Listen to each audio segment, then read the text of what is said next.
Yo, yo, yo. What's good? What's good? It's Stormy B Man, and I am back. Welcoming you to Kung Fu Film Focus for this Thursday, August 1st, 2024.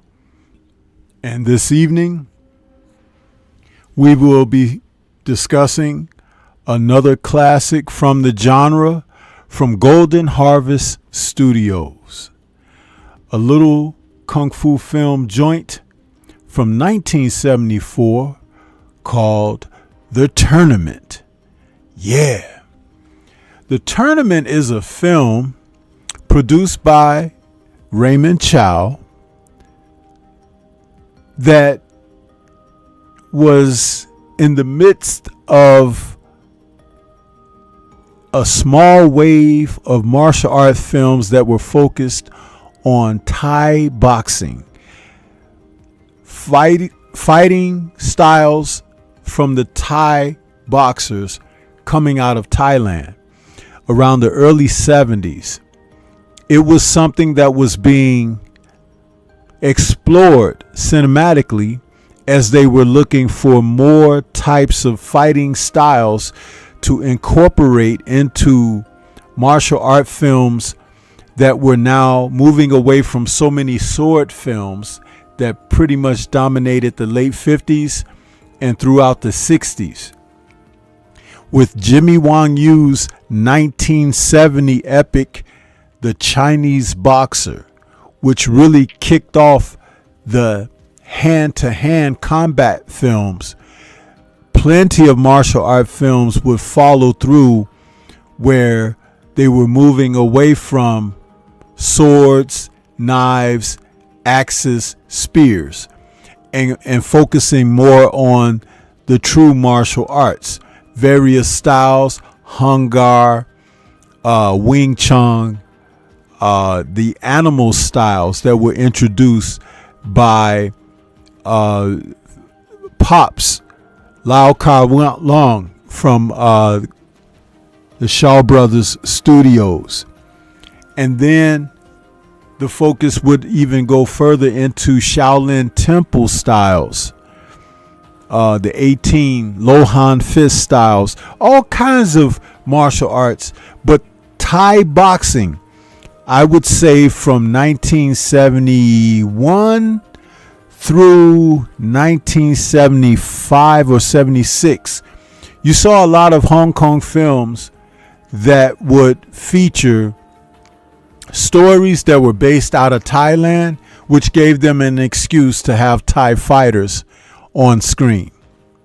So the tournament explored that as well. And it is centered around a very interesting story, though not fully fleshed out, but it involves a martial arts school in Hong Kong where one of the students went to Thailand to participate in a Thai boxing tournament for money. He needed money. We'll get into why, but in Hong Kong and in China, martial arts studios, dojos, they have a certain curriculum that they follow. And a lot of it is based and centered around an association, which is like a board that oversees most of the various sects of martial arts, and they kind of govern them. They have rules that you should follow. If you don't follow them, you lose face, and it's disrespectful, and you can be excavated from the community. So this story actually followed that, where this student of a particular martial arts school, he needed money in the most urgent of manners because he worked at a restaurant and some triads taking over the restaurant's economics, bullying them for money. They kidnapped his sister, and he was speaking to one of his customer friends about the possibility of going to Thailand to participate in martial arts tournament there where they have Thai boxing. And he felt like he wasn't good enough, but his friend was pushing it on him while he was dining in the restaurant.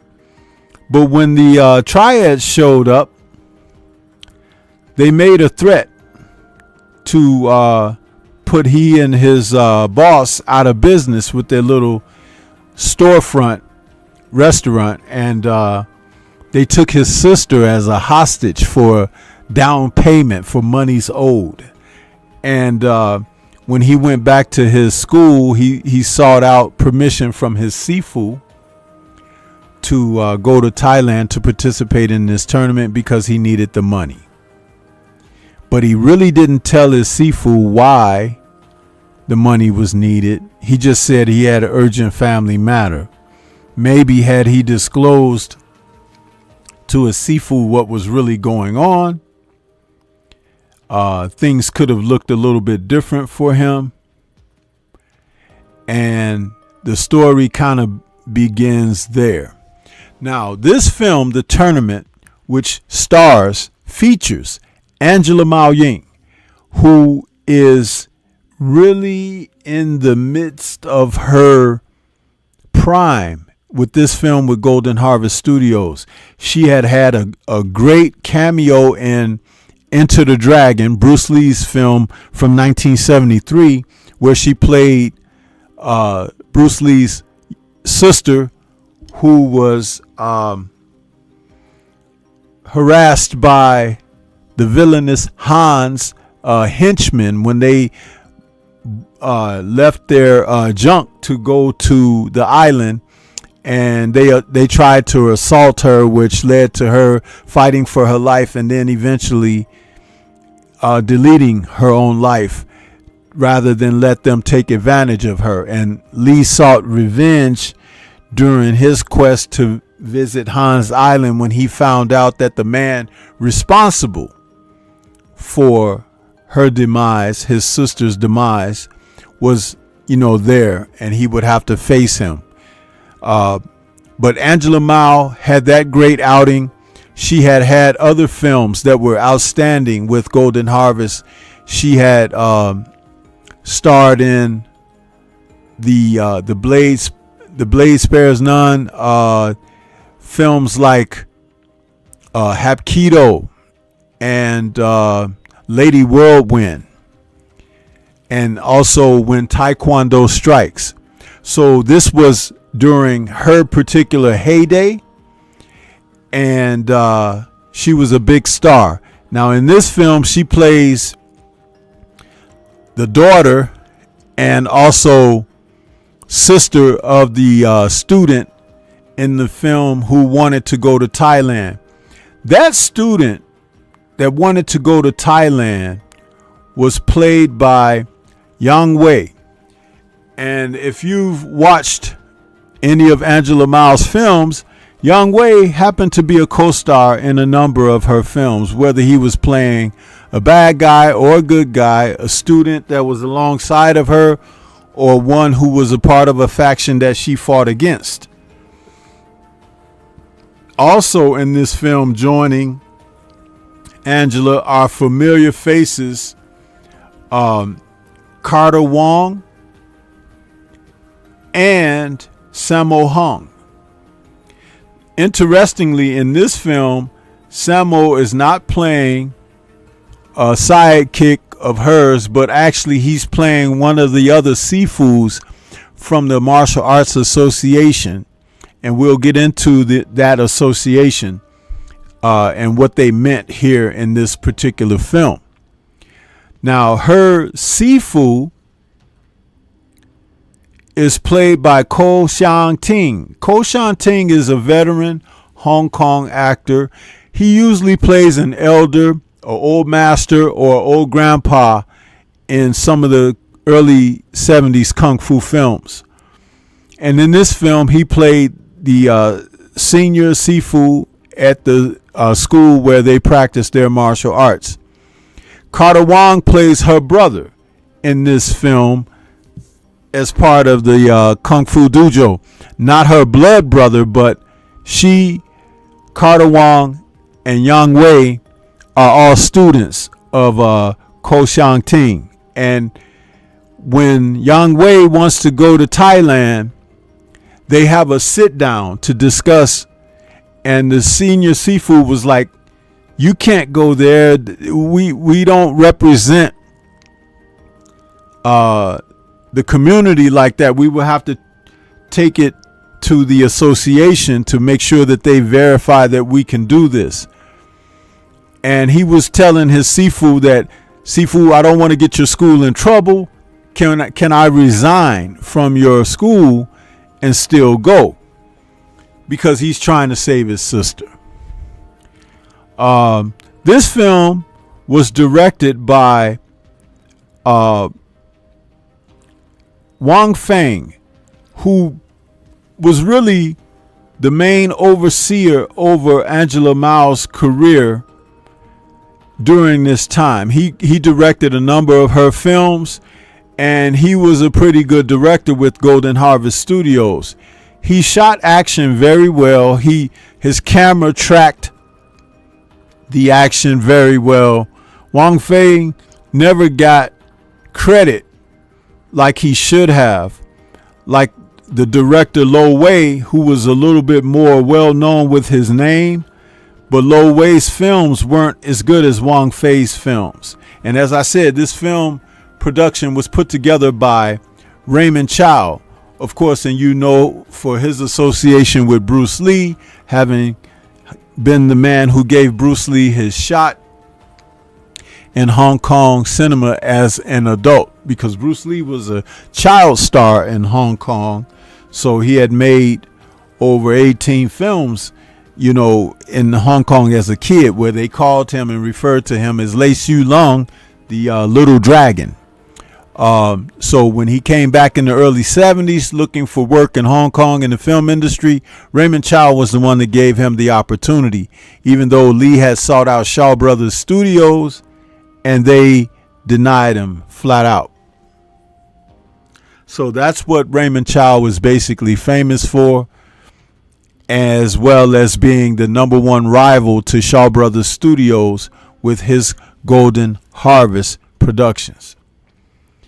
He had a very good run early on, around the time he rediscovered Lee, and he had Angela Mao, Sammo Hung, Carter Wong. This was like a nucleus of young stars that he was starting out that were going to rival what was happening over at Shaw Brothers. Because, around this time, Shaw Brothers, even though Jimmy Wong Yu had moved on due to a lawsuit and dispute with Run Run Shaw, there were other young actors and actresses up and coming, such as Tai Lung and David Chang, Ching Lee, and Chen Quan Tai, and several others, even Fu Xing.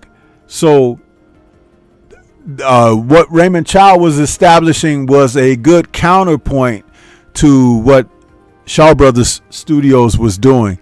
And these films, like the Thai films, Shaw Brothers had their own films as well. They had films like Duel of Fists and The Angry Guest, which was a follow-up to Duel of Fists, where it was a Thai-based story and action. And there were a few others. There was a real interest in Thai culture and the martial arts during this time. So it wasn't weird. It's something like right now, how in American culture we have these films like these television series with the dragons and the Living Dead and all of that, how popular that is, and they keep making spinoffs. This is kind of how that was for those kind of films over there during that era. A great deal of novelty here because it was new. Even if you look at this poster art here, where you could see Angela Mao, she's got on boxing gloves, shorts, and she's got bare stocking feet and socks where she's fighting. It's an image from the movie that's depicted in poster art. But again, Thai boxing was so popular at the time. I can't even express the differences. Maybe how MMA is in America right now or internationally. This is kind of how that was. The action choreography in this film was brought to us by Sammo Hung and also Chan Chuan. Chan Chuan is a veteran martial artist / actor / stuntman that you may have seen in numerous films. A lot of times he'd be playing a bad guy or an extra or just another one of the guys that's during a fight scene, he's getting dusted up.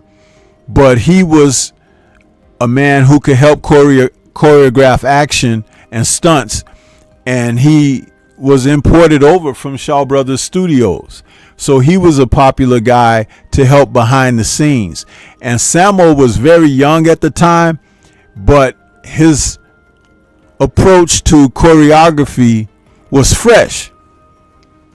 And having been trained by the old master Ewan, who ran the Seven Little Fortunes, which saw he, Jackie Chan, and Yuan Biao, and so many other who later become stuntmen and action stars in Hong Kong, Sammo was a little bit different as a choreographer because he would do things like go and study the art that would be depicted in the film that he is choreographing. And he would return after studying the art and teach the stars that are co-starring in the film what he learned. Sometimes they would leave as a team and go and learn the arts and come back and perform for the studio's productions. It was an interesting way of doing things because veteran choreographers like Han Yun Kit, who had been there for like Bruce Lee's Big Boss and Fist of Fury, and films like Come Drink With Me with Shaw Brothers. He was an old operatic choreographer and also star. And though he was a bit elder, he used a lot of the traditional methods, and Samuel was bringing more gymnastics and more forms of martial arts, realistic forms. So there was an advancement going on here. And in this film, once again, his choreography for Angela Mao was spot on. He and Chan Chun. Angela Mao in this film is performing some acrobatics that you may not have seen her do before. A lot of times she may have been doubled by stuntmen who were doing her acrobatics for her, but because she had an opera background, she did know how to do stunts. And she may not have done a lot of excessive acrobatics, but the simple flip-flops and no hand tumbling and somersaults, she could do all of that. And in this film, she's using her styles of stretching with one leg and holding her leg up like John Liu, and she's standing on the piles. You know, they have the stake piles that stick in the ground that the fighters learn to fight on, like you've seen what's his name? Feng Siyu do Alexander Fuxing in some of the Shaw Brothers movies. She was doing that in this film. And it's really her in those sequences where she's doing that type of action. And Sammo was always able to choreograph her to make her look very effective with her action and make her look powerful.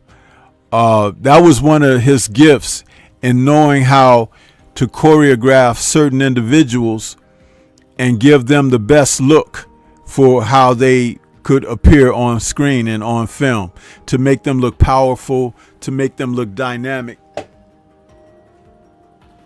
Sammo was really well versed in doing that. So he did a great deal of that for Angela Mao and always made her look number one. I appreciate everybody out there. Please smash the like button as you come into the building. We got a new person here in the chat. Ali Fuller came in and said, "Let me just say this. I like your channel and I love Kung Fu movies and boxing. I love both of the combat sports."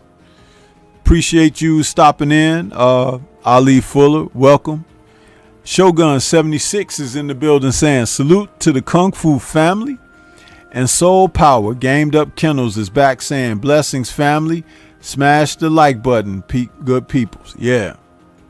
You know, when we talk about these Kung Fu films, man, it's easy just to say, "Oh, I like this guy because these fight scenes or whatever."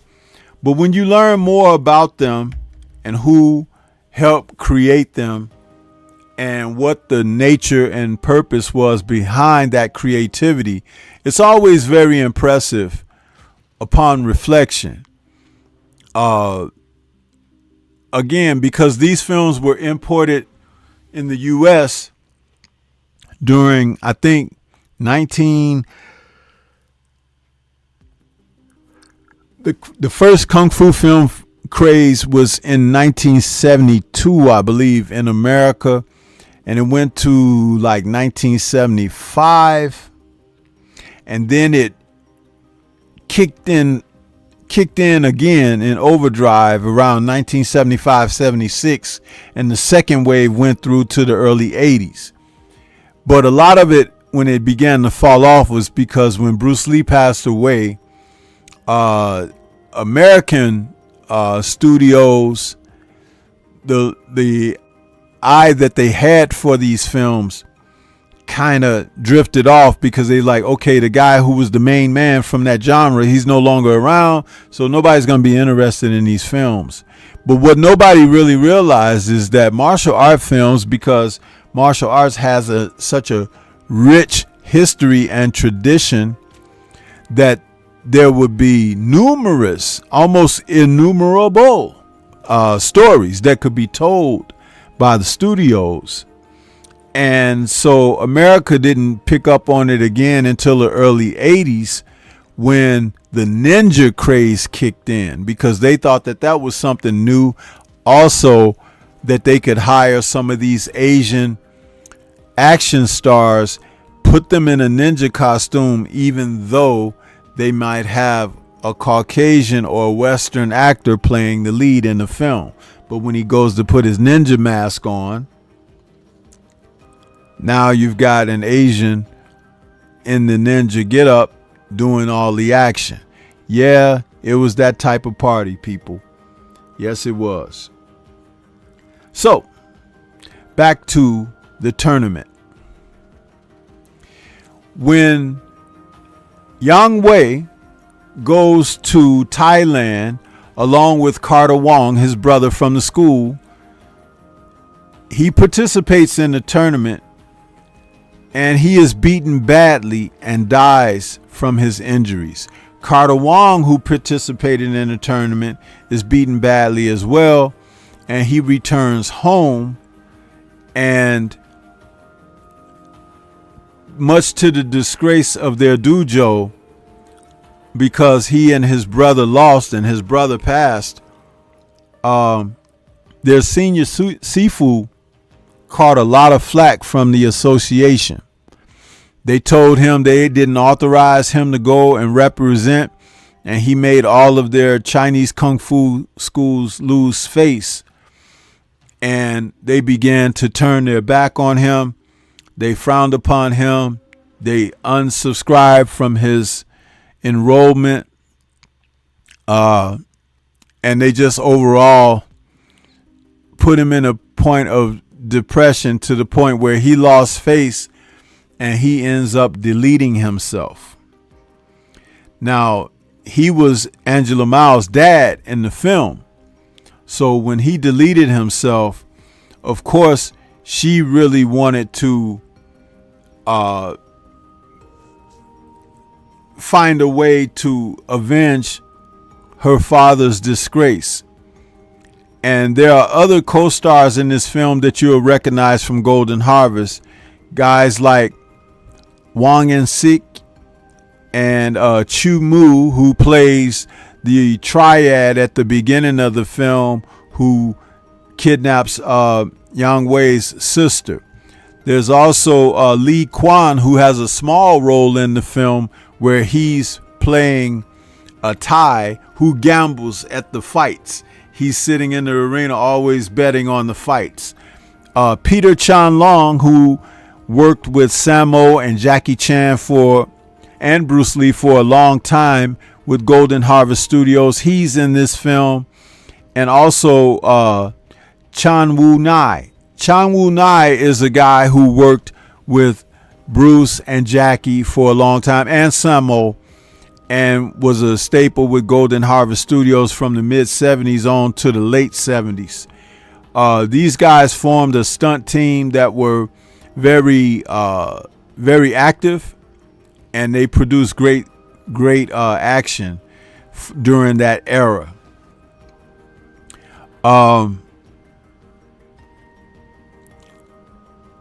The association, being so disrespectful to Angela Mao's family and their dojo, they basically wanted to kick her out of their association.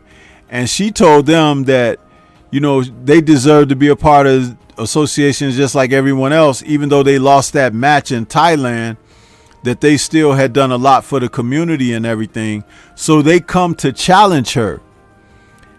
And basically they're saying, if we challenge you and we defeat you, then you guys got to close your school. Now, you see how the Chinese are. They're warring factions amongst themselves, just like some other people we know in real life. But instead of supporting and so on, they disgraced her family, and her father ends up, like I said, he deletes himself. That leads to Sammo Hung, who is one of the leaders of one of the other association dojos, he wants to challenge her. And she takes on their challenges. They come to her school disrespectfully, telling her, we're going to, challenge you and this and that. And Carter Wong, who's still nursing his injuries from being beaten up in Thailand, he's like ready to fight alongside of her. But she's like, no, brother, you sit this out. I got this. Man, she smokes all of those guys. Angela Mao, she was the greatest at that time doing her thing. Samo, Wilson Tong, and a few of the others. She goes through these guys. She kicks their butts and sends them packing from her school. And now they lost face because they issued the mandate to challenge her, right? And then they come over there and they can't even hang with her. So, next thing you know, she sends them on their way packing with bandages and everything all up their behinds. But she wasn't pleased with simply that. She wanted to go to Thailand and study some Thai boxing to learn about the art, learn about why it was so formidable against their kung fu. So she and Carter, they set out to go to Thailand for a while. They leave the school behind, but they didn't close the school, but they left the school behind so they could go study. And they go over there in Thailand and they stay for a while. They knew someone over there, so that person introduced them to the Thai gyms, and they started, learning the art and started participating in tournaments and stuff over there where they took their lumps here and there as well. And in the meantime, while they were over in Thailand, word had got out about the disgrace of their school, and that brings out some thugs who decide they're going to come in and take over their dojo. So there's another story going on here. Although Yang Wei, who died originally trying to save his sister, Lord knows what happened to the sister, because the plot element there on that story was never revisited in the film. That's why I said initially there were problems with this film and how, the story was written. It could have been much better if they had returned to like what happened to the sister. Did they save her? Did she die or whatever? But they just kind of like went on about the story like they forgot that part was part of the plot, right? So again, this is like, but the film wasn't about that as much as it was about these fighters learning the martial arts and abilities so that they could come back and do their family justice by reinstituting their dojo. Now, also as a great bit of trivia, this film, like I said, was shot probably in late 74, but it premiered in Hong Kong in it was shot in late 73, I meant to say, pardon me. And it premiered in Hong Kong in 1974. Now, premiering in 74, in September of 74, it ran from the 28th of September to the 4th of October, and it brought in Hong Kong 455,000. So it didn't break 1 million, but it was a lucrative kung fu film for someone that it was like Angela Mao heading the film up. It wasn't one of the Shaw stars like David Chang or Tai Lung, or even one of Golden Harvest's top male stars. So that's still a pretty good buck for Angela, for her sake.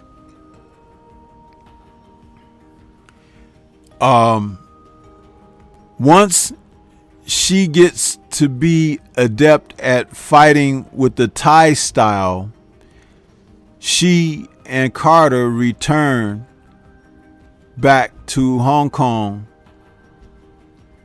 and their school, and that's when they find that Wong and Sik and one of his cohorts have taken over their dojo, and she's got to throw them out. And they don't cooperate easily. They're like, hey, you guys were gone. We thought you had run away like you should have, and we're taking over this spot. So, of course, fights ensue. That's what we're here for, right? And once again, Angela Mao kicks their butt, man. Especially after she learns some of that Thai boxing too. That coupled on top of her kung fu, which was already pretty top notch, man, she beats the crap out of these guys and sends them packing. And the film pretty much wraps up with that at the end, because they spend that time in Thailand learning how to fight Thai boxing and everything. That takes up a chunk of the story. But what was interesting about this film is you get to see Carter Wong and Angela Mao, once again, one of Hong Kong's best duos at the time, a team. These two always played in films together, and it was a good pairing. I remember one of their films, I do believe it's still a Golden Harvest production, but it was like made on the independent circuit, so maybe Raymond Chow, he lent them out. But it was called The Deadly China Doll. And that was like one of the first films to star these two together. And even in that film, Carter and Angela threw down in there. It's also known as the Opium Trail. And I thought I did a review on that, but if I didn't, I can do a review on the Opium Trail. But it shows these two early. I think that film is like 1972 or 73. And they're throwing down in there a great deal. So these two, they are classic duos from the early 70s. I mean, just like Tai Lung and David Chang were teamed up in films. And the two of them didn't like each other, believe it or not. Tai Lung and David Chang, they are not, they were not buddies, but they played together off of one another very well. Sometimes that's how it is. It's like on-screen chemistry could be wonderful, but in real life, people are opposing.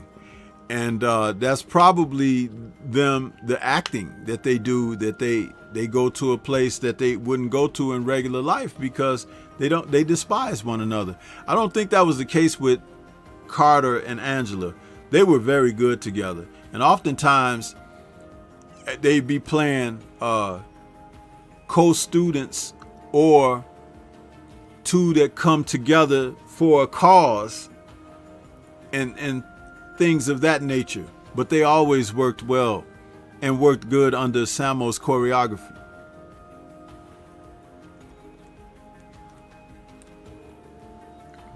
Soul Power says, I wonder if this is on Tubi. I'm not sure if it's on Tubi or Freevee, but it should be out there. Just punch it in, go to your search engine on your, where you have the Fire Stick or whatever, Amazon, and try to get it. But I'll tell you, it's entertaining. It's still top quality. It's been remastered recently on Blu-ray, and I have the Blu-ray of it, and it looks great.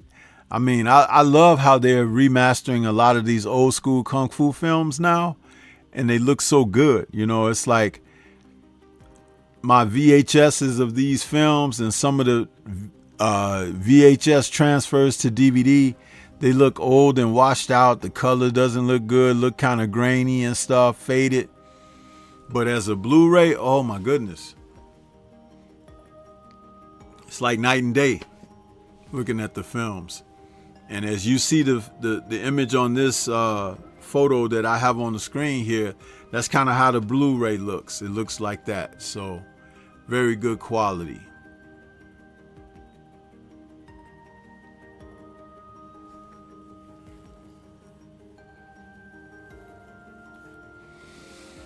Soul Power says, Sensei, will you be attending the family reunion here in Atlanta? No, I can't attend, bro. I got a lot going on economically, and I can't travel at this time, man. I would love to be there, though. And it's like, it's just all about timing. It's like my finances are not, you know, if I had some more subs and everything, and, you know, if I was around that 10, 12,000 like I should be, that means that this that I do here could, you know, kind of give me that type of boost that I need. But, you know, I'm not complaining. I'm just saying I ain't got it like that. I can't travel like that at this time. That's why you always hear me saying I got to get up and get ready for work, because that's what Stormy B-Man do. He works every day. And it's tough. I live in Chicago. Taxes is high. Taxes be hitting us like Mike Tyson. And you know what I'm saying? And dude, I'm just saying. But I go to work, man. I go to work. But I would love to be there. I really would. I would love to be there and talk about everybody in front of their face, because they might think, oh, Stormy is like that on the air. You'll find out when you see me in real person. I be talking stuff in person too, and I know how to move out of the way when you try to throw them shots, I'm a master of that. I taught people how to throw the shots, and Stormy know how to throw a few too. Yeah. But hey, man, hopefully, you know, I get beyond these economic situations. I can get out there and travel and be amongst the people, because, hey, I'm ready to meet a lot of the folks as well. You know, you got some good people out there. They're doing some good things, positive things. And I want to be a part of that, being in person. I want to. You know what I mean? And some of them, they claim they can cook and everything. And Stormy will be the judge of that, because I like to eat. You know what I'm saying? And if you can't cook and you've been boasting and all that, and I taste something and I go that... you getting a bad review, Dining dish gonna be a F+ for you, if you're out there and can't do what you said you could do with them pots and pans. And that's for the brothers and the sisters, because you got some brothers out there that's been boasting that they could cook and everything, but they can't. You know what I'm saying? And I know, you're talking all that mess. You're talking about, oh yeah, man, I make a great this and that. And Stormy eating it and got the bottle of Pepto-Bismol running to the toilet. No, we ain't doing that, We ain't.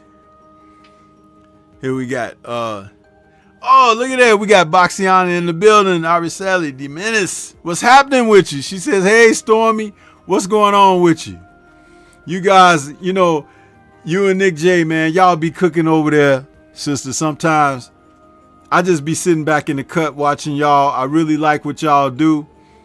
And just know that Stormy support y'all 1,000%, because y'all be killing it. And I love how you talk about stuff that some of these other knuckleheads, they too scared to talk about it. And y'all just be cutting them down. I love it. Keep on doing your thing. Keep on. That's what I say. Yeah. Soul Power says, lucky for me, the meet and greet is 40 miles away from my home. See, now if it was close like that, like I could drive to 78, because he's only 78 is only probably about an hour, 2-hour drive from me, something like that. About a 2-hour drive from me, Milwaukee. So, you know, I can get to him, but yeah, I can't travel down there right now. It's just like I'm in a little pickle there, but I would love to be there. And of course, I'd like to see, you know, Boxiana and Nick J in real life too, Yeah. Yeah, and I can tell when it's special effects. Hey, y'all ain't got special effects. That's the real deal.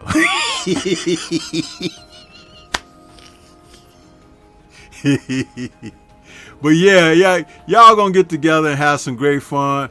I want to meet Black Fight Fan and CC, man. BFTB. I want to see BFTB and give my brother a big old hug, because BFTB out here, man. That brother, he puts a lot of energy in what he does, man. You guys continue to support BFTB, because that brother be putting some energy out. He really does. He really does. Yeah. So I want to meet everybody, man. I want to meet everybody. Huh? Yeah. And so Power says, those are some beautiful sisters. Yes, sir. King Corleone in the building. What's happening with you, man? And Baxiana said, you cutting up. Hey, listen, I'm always, this is me. This is who I am. You know what I mean?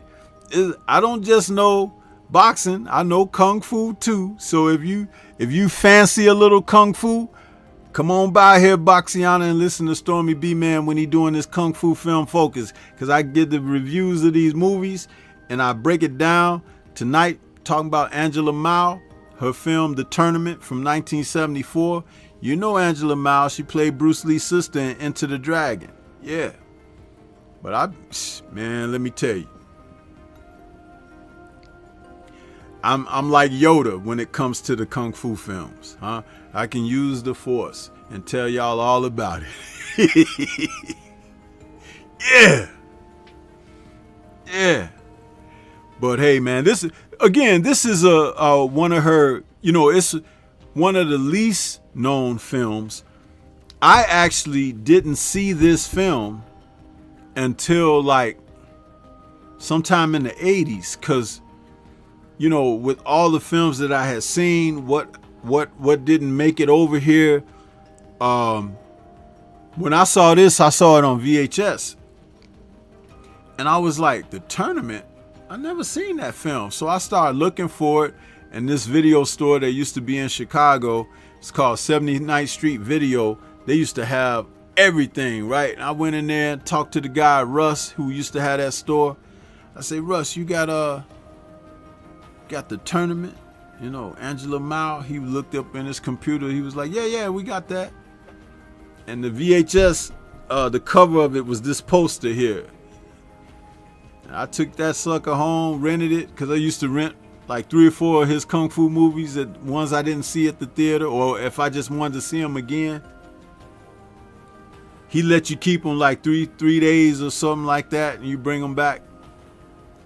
Man, that was the days. Back in the early 80s.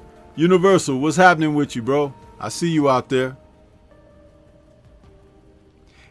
King Corleone says, they are even more gorgeous in person. Yeah, man. Yeah. And Stormy got glasses, I'd be like, put my glasses on, be like, is that you? Is that you, right?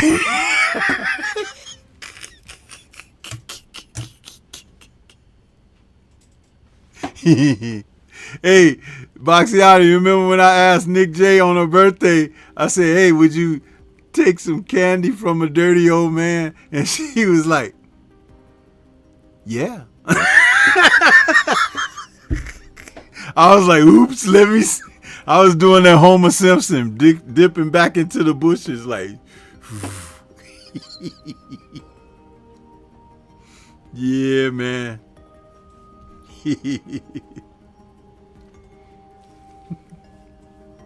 So Power says, remember those old videos? They would have the adult section with the curtains put up. Man, listen, I wish we never got away. Not for the adult section, because I ain't no perv like that. But back in those days when we had the video stores, I used to go to the stores that had the biggest Kung Fu film selection. That's what I always look for. When I go in there, I say, hey, man, you got Kung Fu movies? The guy be like, yeah, they over there. I go over there. Some places had like one rack of stuff. Then some stores had a couple of aisles of them.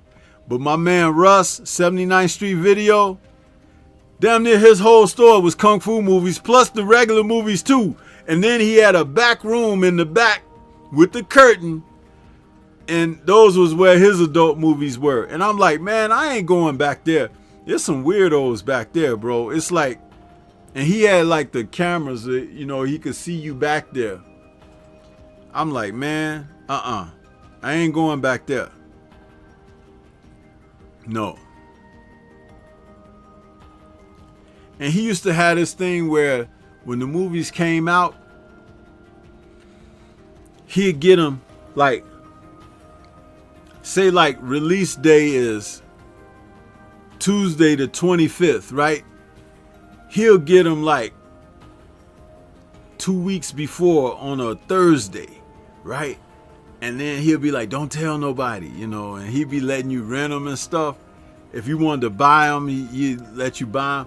I'm like, Russ was cool as hell, man. He was cool as hell. He used to have that store. It was running for a long time. At first, he was in one building on 79th Street. That's why it was called 79th Street Video. Then he moved up the block on, what's that, Western?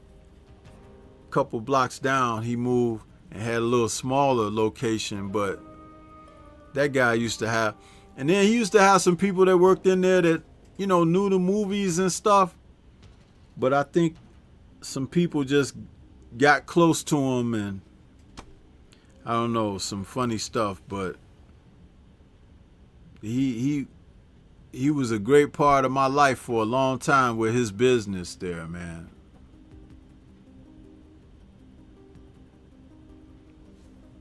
So Power says, yeah, those freaky nasty dudes coming in there on lunch break. Man. Yeah, those were the days though, man. The video stores. I remember I used to want to have my own video store.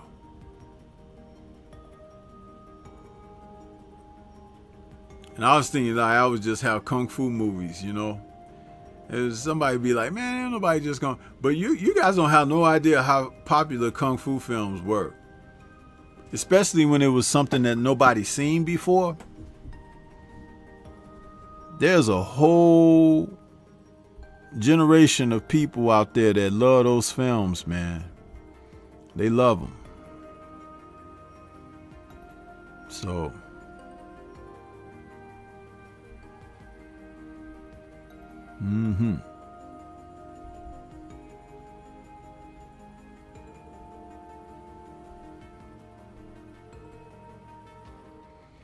But yeah, if you guys check, you could probably catch this, the tournament.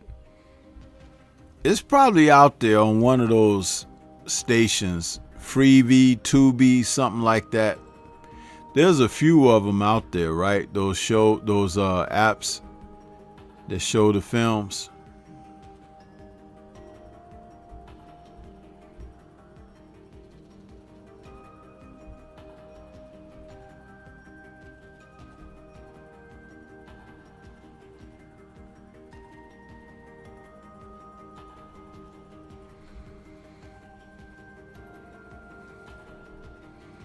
Yeah.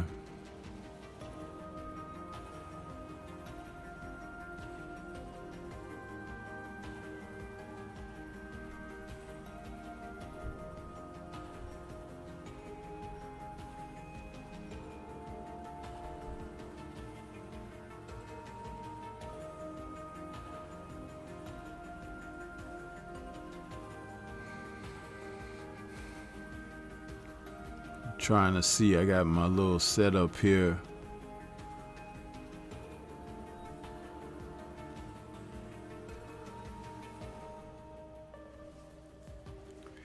But yeah,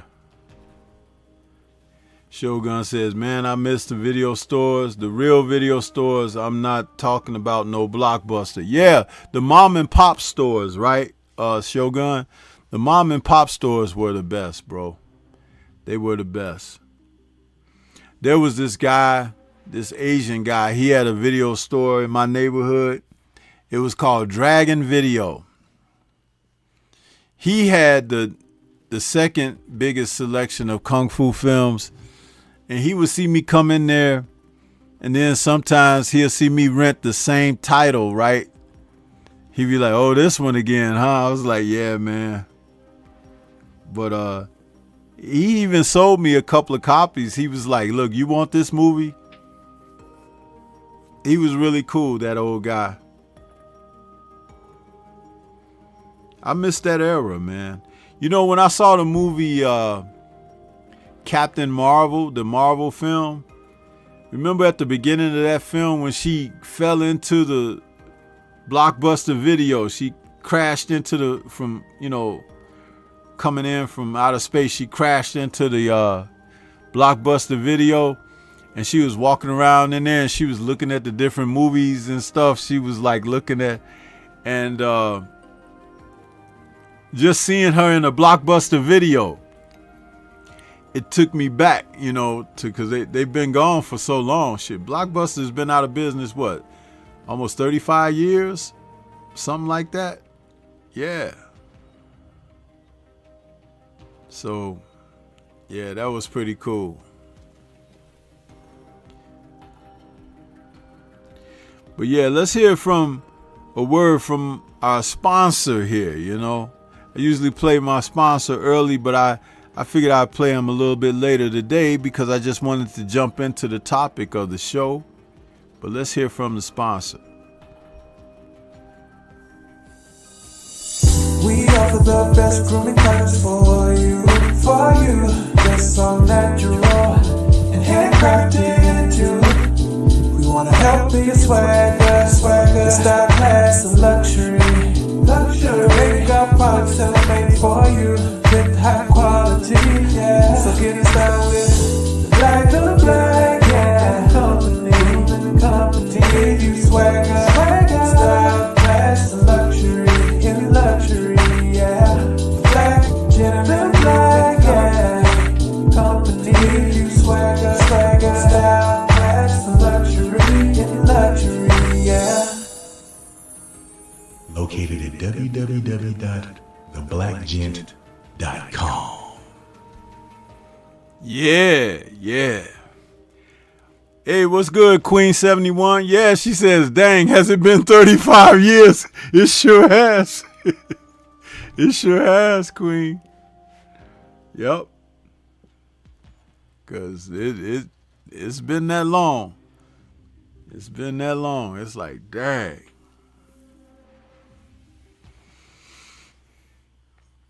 You know what I notice about getting older? It's like, time has different intervals for you. When you're younger, 5 years and 10 years seem like a longer frame of time. But as you get older, you compress time, and it's like you think something was like 3 to 5 years ago, and it's actually like 10 to 15 years ago. It's like, that's kind of weird to me. I don't know, some of you who may be a little older, because I know I'm probably like the senior dude around here right now talking about this on this show, but it's like the increments of time it seems shorter, but it's longer. It's weird.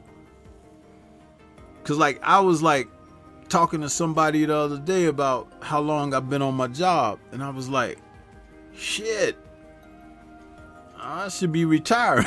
It's like that. It's like, it's like, man, oh boy.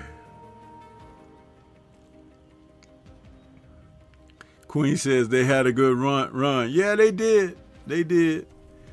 But those mom and pop video stores, I gave them my money. I didn't go to Blockbuster very much, even though I had a Blockbuster card. And you know what's funny? Remember we used to get the little cards for the video store?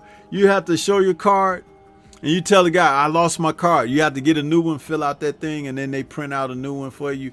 And sometimes they put it in a laminate machine or something. Man, back then,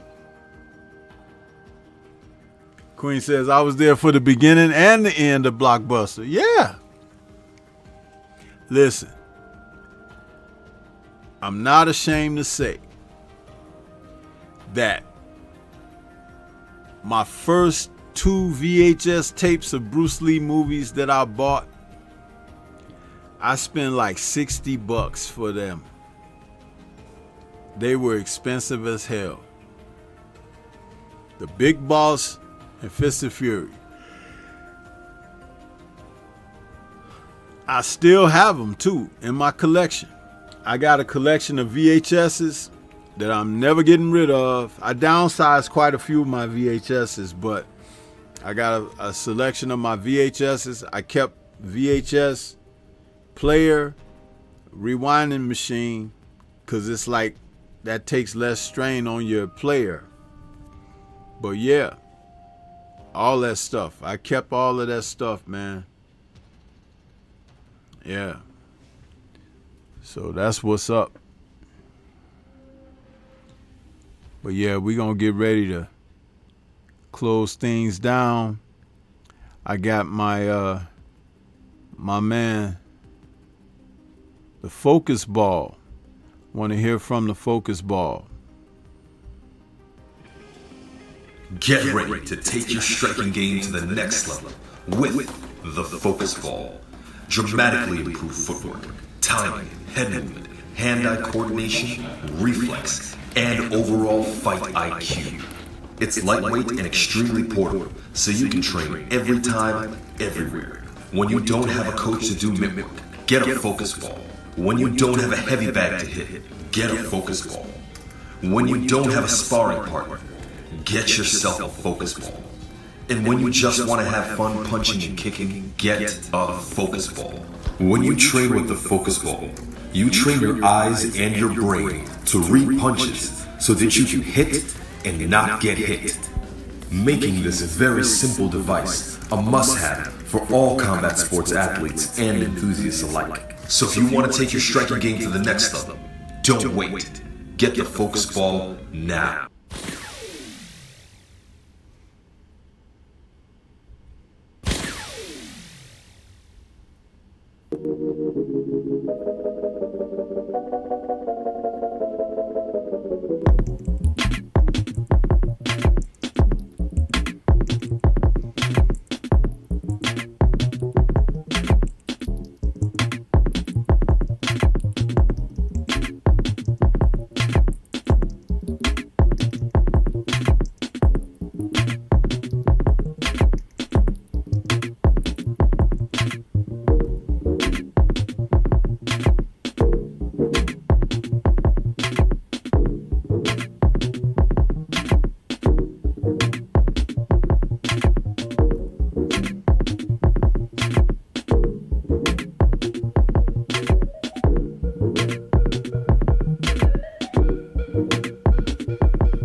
Yeah, better get you some of that Stormy B-Man merchandise. I don't know what you're waiting on, huh?